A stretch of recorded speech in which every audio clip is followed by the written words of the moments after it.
I'm joined here today by the one, the only Mr. Dr. Pepper himself, Adrian Yanez, set to take on Mr. Reese's himself, Randy Costa, at UFC Vegas 32. What's going on, sir? How are you?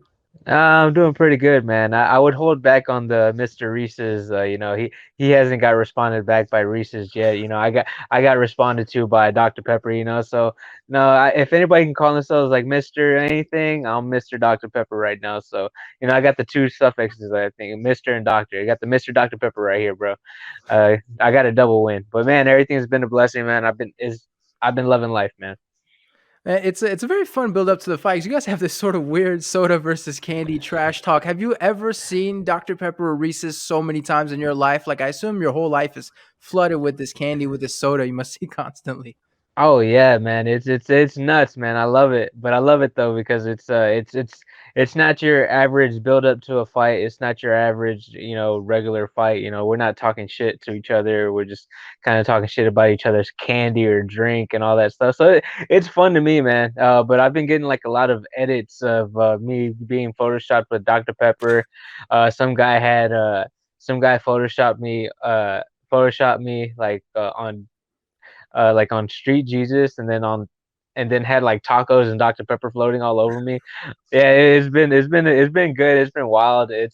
And just to see where Twitter takes it, man. They take it they take it they take it far, man. Like this one of the last edits that I'd seen was uh where I was they photoshopped me as Joshua Fabia and uh Randy Costa as Diego Sanchez and me just punch Oh no. and me yeah, no, so I thought that was pretty funny if I was being quite honest with you. But man, no, like Twitter takes everything and they just run with it and run with it far, man. And like yesterday, whenever Dr. Pepper actually finally reached back out to me, like a tweet, just a tweet back out to me, they were going nuts. They're like, "Oh, holy snap, it's happening!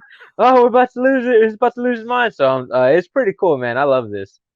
So are you gonna get the sponsorship from Dr. Pepper? Are you gonna get the follow back on social media? Like, what's the? I feel like they're teasing you a little bit. Like, how far can this thing go? Oh no, they've definitely seen it because I've definitely had like a lot of interactions, a lot of impressions, So there's they're definitely taking a look. So I'm hoping I get a sponsorship soon, or even then, man. I wouldn't even mind a lifetime supply of Dr. Pepper, man. I wouldn't mind that. Uh, so on my end, I'm just like, look, like just throw me a bone, throw me something, man. So I'm here, I'm ready to go, and then on top of that, it's cool, man. I'm about to actually DM them on Twitter and just be like, "Hey, bro, I know y'all see me. Like, hey, I know y'all see me. Who's running your account? Like, get this up to the higher ups. Let me know something." I feel like if it doesn't happen, you win the fight. They ask you who do you want next. Could we get a Nate Diaz, Dr. Pepper? You've taken everything I've Mhm. worked for, sort of call out. Like, could that be in the books if they don't make something happen? Oh yeah, absolutely, man. Yeah, that's the next thing on my list, man. I've been doing most of all their promotion for them.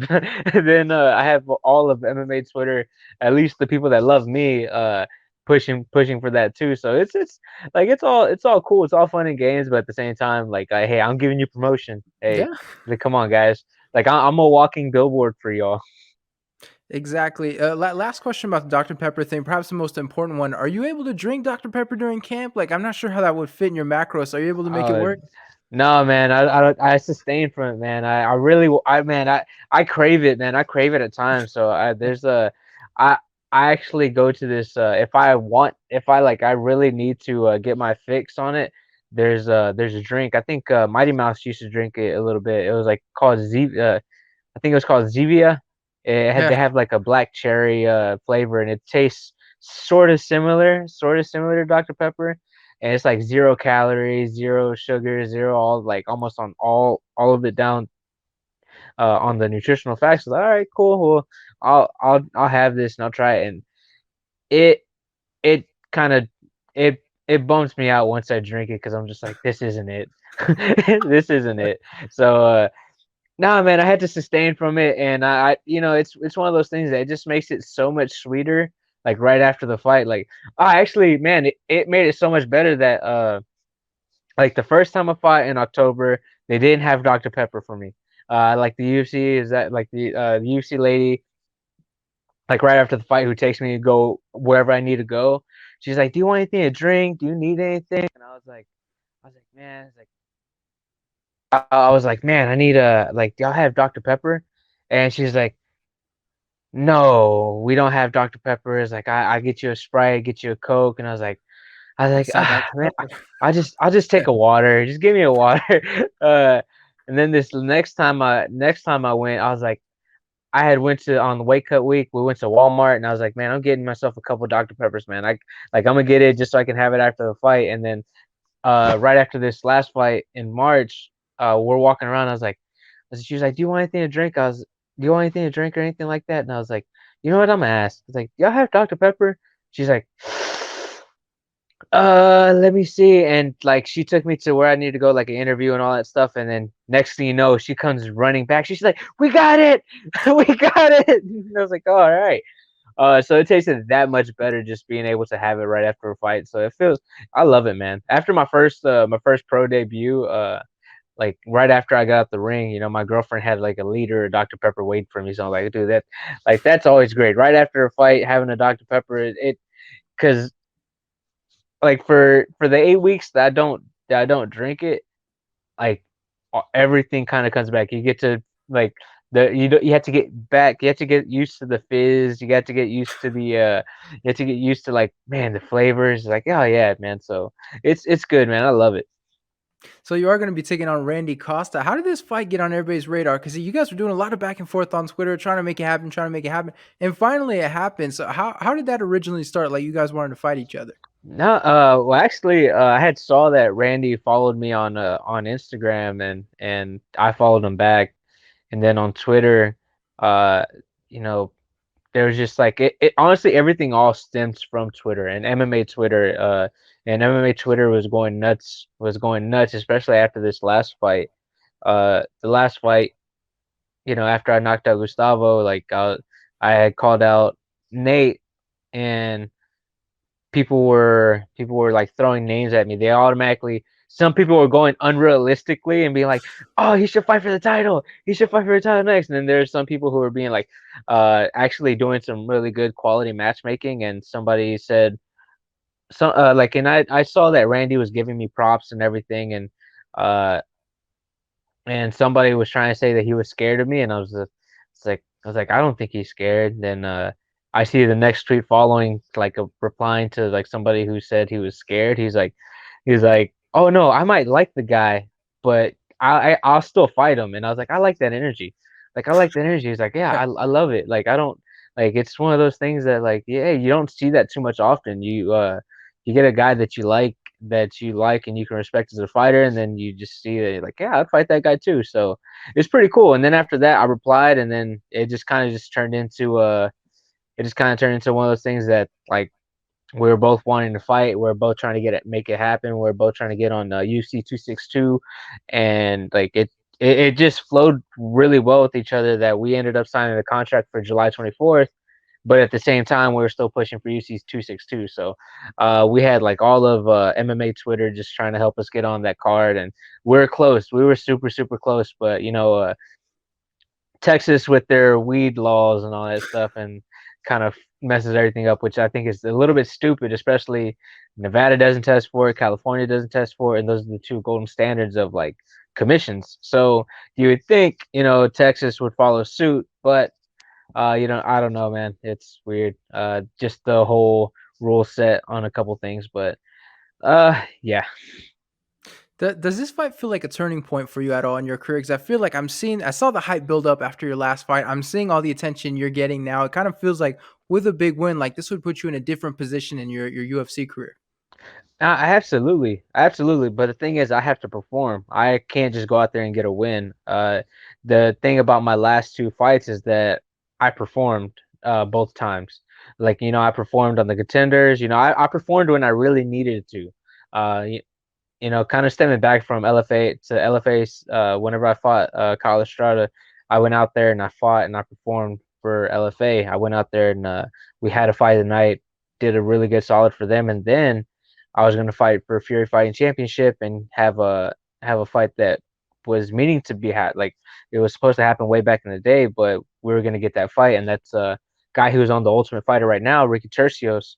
me and him were supposed to fight, but COVID shut it down. So I felt like it was only like great.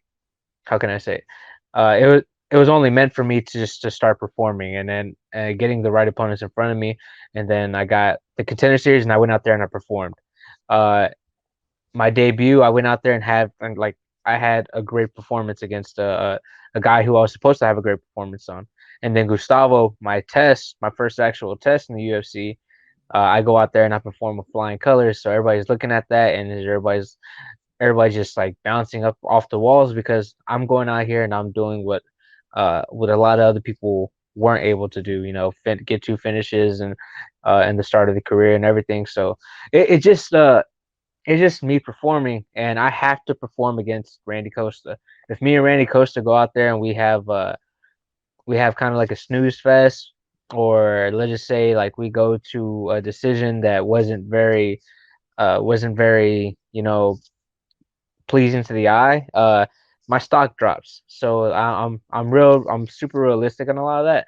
But the way that this fight's set up, like with me and Randy, I think it's nothing but fireworks.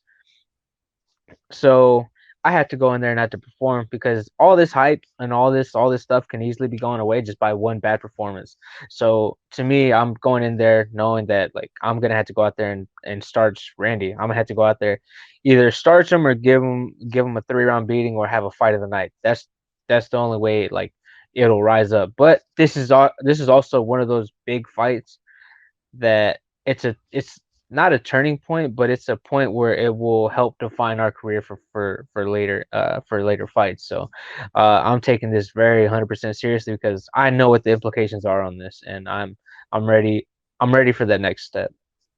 A lot of people they talk about, fights. It takes two to tango, right? If one guy's exciting but not the other guy, like it can make for a lackluster performance. Does this feel like the right kind of opponent to bring out that kind of performance in you to really, like you said, get an exciting one and then put everybody on your side? Oh yeah, absolutely. I actually thought that was going to be Gustavo in my last fight because he would go out there and he would go out there either try to wrestle you or it was I thought Gustavo would throw a little bit more than what he did, and I thought he was going to wrestle a little bit more than what he did. I thought he was going to be a little bit more of a testing ground for both of them, in both aspects. But I went out there and pitched a shutout, and Randy is that guy that's going to meet you in the center every single time. And he's an aggressive guy. In his last two fights, he went out there and he's been super aggressive. So you got to be careful with those type of guys because that guy's looking to crack you and put your lights out early. So, to me, looking at his last two fights, I think this just makes the perfect sense. He's gonna meet me in the middle, and then on top of that, he's gonna throw heavy leather, and I love throwing heavy leather. I think his style plays directly into mine, and this is just like one of those fights that I feel is gonna be a special night. I think it's gonna be a really special night, especially with all the 35ers on this card. I think our fights will stick out the most at the end of the day.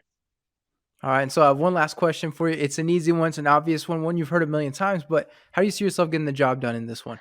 Man, I think I get a finish, man. Like, cause I respect this, I respect him a lot, and I respect his abilities a lot. Cause he's gonna go out there, he's gonna try to knock my head off, and he's just gonna come for the finish and try to give everybody an exciting fight.